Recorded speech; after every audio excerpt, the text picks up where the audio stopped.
In its earlier days, the term sales referred to the management of sales staff, but over the years it has developed considerably and features prominently in many businesses as an entire department and business function on its own. Today, sales is very closely related to marketing and incorporates many of the activities associated with sourcing and securing new business, such as advertising, sales promotions, market research, pricing, and even merchandising. Sales are now much more than a simple management term. It now incorporates the process involved with planning, direction, and control of personnel, as well as the activities associated with selling, including the recruitment, selection, and training of staff, through to the specific tasks associated with working in a sales team. The sales process does not operate independently. It is linked to many other business processes, all of which combine to allow business to function properly. The ultimate goal of sales operations is to promote products or services to customers in such a way that they make a purchase. Sales are about solving problems, and successful sales teams will convey the benefits to customers rather than a list of features. Sales take a number of different forms, from the not so popular cold calling through to networking, and they depend on relationship building and interactions. Sales professionals often work in collaboration with marketing teams to create and implement a detailed strategy, which not only creates a valuable product, but a product or service that is effectively promoted, and any doubts or barriers to prevent customers from making a purchase are removed. Once a customer has expressed an interest in a product or service, it is the role of the sales team to follow up on that interest, overcome any objections, and guide the customer towards the sale. This unit covers understanding the sales market, business foci in sales and marketing, how to manage time in the sales environment, the use of IT in sales, and how to communicate information in a sales environment. Although the work of most sales teams will be the same, the techniques and practices used to secure new business may vary slightly depending on the industry. As an example, some sales teams may be responsible for business-to-business sales, whereas others are accountable for business-to-consumer.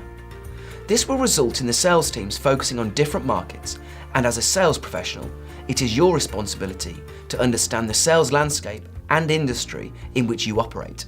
Sales and marketing strategies should help you to identify what your key priorities are, who the target market is, and how you are going to reach them. Strategic sales goals may involve raising awareness in a particular market or developing a new sales funnel. You may also have more short-term goals, such as promoting a new product or generating sales quickly, as part of a wider effort to increase cash flow. Sales teams will have to think carefully and strategically about their customer base and understand what the business offers to ensure that the sales story that you have is consistent across all channels. Sales teams should also have a good understanding of the target customer demographic and what is expected of them. Understanding the sales market is about identifying specific market segments. Once the target market has been identified, using the right sales tools can both improve success and productivity. Customer databases, contact management, software or customer relationship management software can all help you understand how your customers are and how they buy. Sales tools can play a key role in tracking customer contact, which makes the sales process much more efficient. Selling is perhaps one of the most difficult functions of any business, but having a good strategy in place will help focus attention to ensure that sales personnel are making the most of every possible opportunity. When working in a sales and marketing environment, it is important to consider that there are many different types of market. The markets available to a business can be analysed in terms of the product or service, the consumer, or both. Within sales, you will often have two types of market, the consumer market and the business-to-business market. The type of market will define the business focus in terms of sales and marketing. These are markets based around products or services purchased by the general public. Products in this category can be classified into a number of different sections. Number 1, fast-moving consumer goods, FMCG, which is high volume, low unit value and fast repurchase. Typical products include groceries and newspapers. 2. Durables. Low volume but high unit value such as white goods, fridge freezers, washing machines, etc.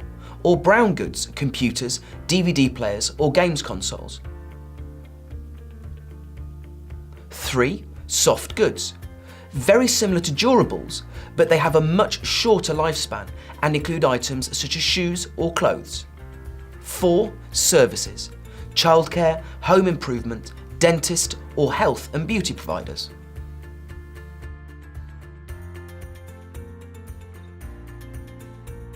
A business-to-business market focuses in the sale of goods specifically between businesses and are products or services which are not directly provided to consumers. Typical business-to-business markets include 1. Finished goods, office furniture or computer systems. 2. Raw materials or components, for example steel, timber, coal or gas. 3. Services, security, legal services, website design, digital marketing or accounting. Industrial markets require a slightly different approach to marketing and sales strategies because they have a much smaller number of buyers than business-to-consumer markets.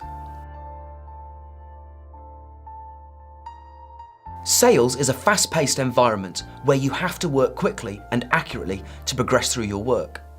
Poor time management can result in missed sales, unorganised workloads, and problems meeting targets. However, there are a number of ways in which you can effectively manage your time within a sales environment to optimise performance and productivity.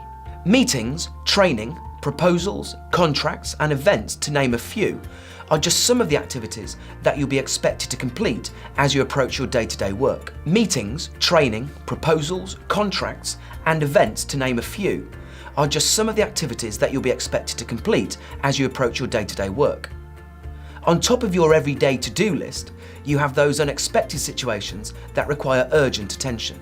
Every successful salesperson has taken the time to perfect time management because they understand how important it is and the role it plays in monthly success. There are many different elements to successful time management, including sales personnel need to know that actions are crucial to achieve your sales production targets, and without effective time management, you will fail. If certain tasks are a priority, they need to be acted upon immediately.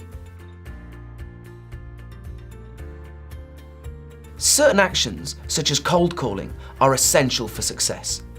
Effective planning of the day or the week in advance can be extremely beneficial. So too can setting a viable schedule and not trying to cram too much into your day. Sales teams are target and result driven, and as a sales professional, you should plan to prepare your work around your goals. Once you have created a plan, develop a schedule which you can accomplish without interruptions. Within sales, an urgent piece of work or an interruption can cause chaos for your existing schedules. When it makes good business sense, you need to learn to say no. Always ensure that you set a realistic and reasonable schedule and anticipate any interruptions. Time management should be a top priority in a sales environment. Technology plays a key role in today's selling operations, and there are numerous benefits to using IT to facilitate day-to-day operations. Not only can technology improve customer relationships, but it can also be used to source prospects and turn these into customers. Customer Relationship Management, or CRM. A CRM system is software used by many businesses to coordinate interactions between customers, prospects, and suppliers. It includes numerous functions with the primary goal to gather customer information, sell specific products or services, encourage customer loyalty, and enhance customer service standards.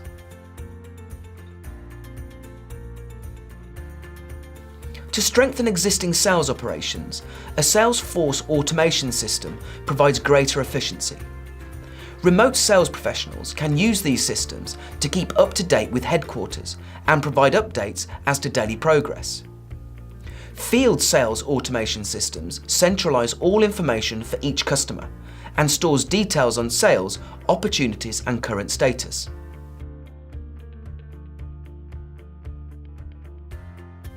If a company has a specialist outbound sales team or it makes use of telemarketers, predictive dialing can increase the number of prospects that the team can reach in an hour. It will constantly dial numbers and deliver the phone call to the salesperson when the call is answered. Drafting proposals or quotations promptly will ensure that you don't miss any sales opportunities because leads are not followed up. As soon as prospects make a buying decision, they should be issued shortly after with a quotation or proposal. These systems also store accurate pricing information and custom templates, which can be added to products to streamline the proposal writing process. Communicating key messages is an essential component of a successful sales team. The most important aspect of selling is understanding the buyer, but it involves much more than simply understanding who the buyer is. Successful selling is about finding out what the buyer wants to experience when they make a purchase and what expectations you have to fulfill. When a sales professional fully understands the buyer, they can initiate effective communication through buyer-responsive selling. This, in essence, provides the buyer exactly what they need. During your sales communications, you need to ensure that you build trust. Customers want to do business with organizations that they can trust, and any skilled salesperson will be able to achieve this. In modern society, customers are busy people, so a critical sales skill is to ensure that you communicate what you need to quickly. Buyers will value clear and concise information which is well presented. As a general rule, you should never attempt to communicate more than 3 ideas or points in a single conversation. Communication is also about good listening, and all good salespeople will tell you that it is important to listen, because you can pick up certain clues in the phone call to determine the customer's decision. Salespeople need to demonstrate that they are knowledgeable and convey this through their communications to the customer. Not only do they need to understand the buyer, they need to know the product and/or services in detail. When you are speaking with a potential customer on the telephone or face-to-face, they don't want to hear about the product or service. The key to successful selling is effective storytelling. As an example, a business may not want to purchase a website. They want to increase their online sales, and they recognize that the website is a great tool to achieve this. Good salespeople will weave a solution that they are selling into a larger story, which ends with the customer receiving what they want. As well as verbal communication skills, salespeople must know how to write effectively. Copywriting is one of the most useful skills that you can possess in sales, and there are a few rules as to how to write copy successfully. Keep your content short and avoid using standard copy. Take time to personalize your message and use bullet points to format your copy. The list should be benefits focused rather than simply a list of product or service features. Finish off the content with an urgent call to action to encourage the buyer to proceed to the next step, whether this is a phone call or an email. This unit concerns understanding the sales cycle, the buyer decision-making process, how to generate and qualify sales leads, how to sell by inbound and outbound telephone calls, how to sell face-to-face, how to close a sale, and how to process sales orders.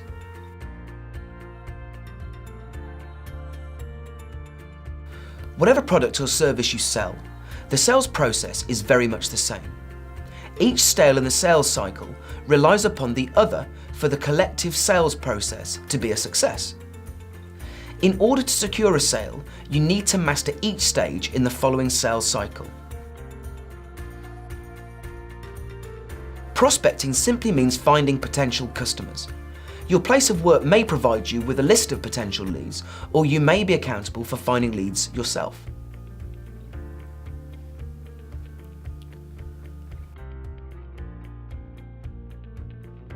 Once you have a list of leads to follow up on, you can use several techniques to establish contact with the prospect, through cold calling, in person, sending an email, or using social media.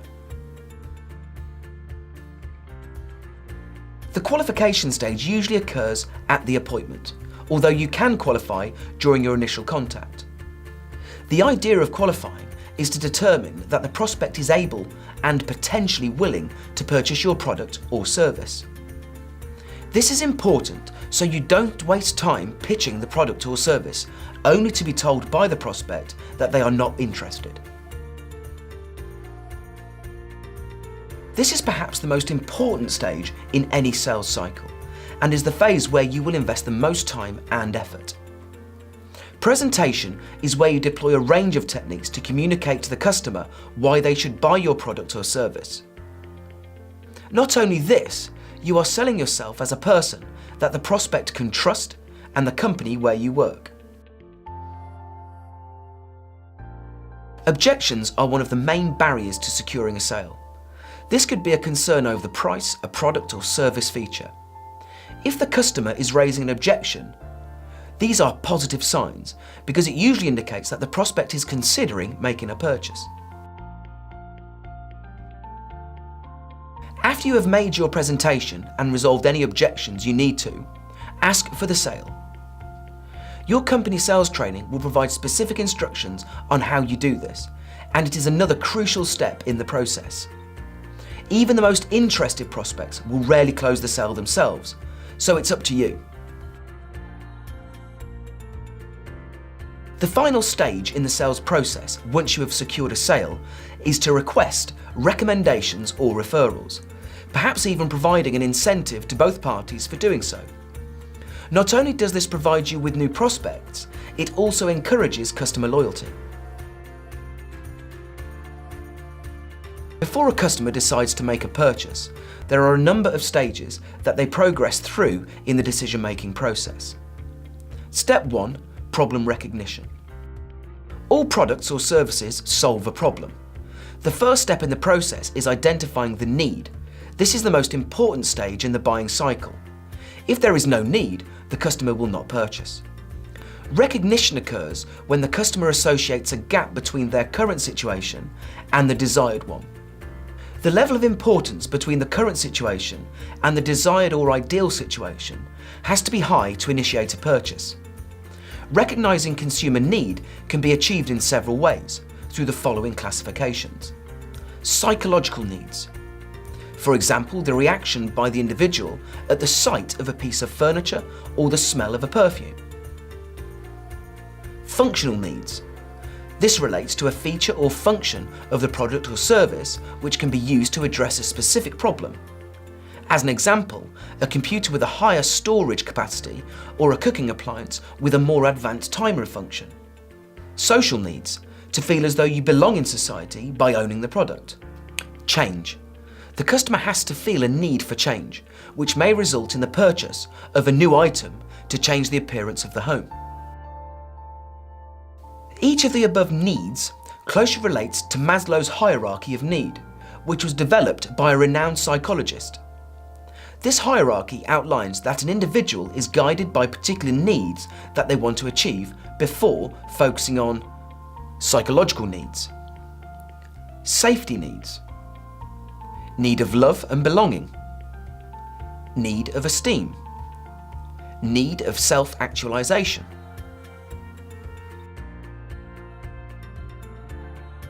Once the need has been identified, the consumer will go in search of information about potential solutions. Information can be found from a number of sources, depending on the complexity of the choices that the consumer needs to make. Buying a magazine, for example, will not require as much information as purchasing a vehicle. Consumers have to use the information in decision-making through knowledge that the consumer already has, perhaps from previous experiences with the brand or opinions that they may have. Internal information is often sufficient to purchase FMCG or consumer goods. Information on the product or the brand received through reviews, articles, friends, family or company websites. After all of the required information has been gathered, the consumer will be able to evaluate different options and choose the most suitable based on their requirements. In order to reach this point, the consumer will evaluate two different elements: features or functionality, and perceived value of the product and the brand. Once the customer has evaluated the different solutions available, they will be able to determine which product or brand is the most suitable and which will lead to the actual purchase. The decision will depend on factors such as perceived values, features, benefits and capabilities, which are important to the consumer. The decision will also be made based on the shopping experience, promotions, returns policies, customer service, and other terms and conditions. After the consumer has committed to the purchase and received the product or service, they will evaluate it in terms of meeting the original need and determine whether it has solved the problem. The customer will be either happy with the purchase or disappointed if the product or service did not meet expectations. Consumer opinions on the product or service will then influence future buying behaviour and decisions. Now take time to review your notes. Highlight any key points that you need to develop prior to starting the next section.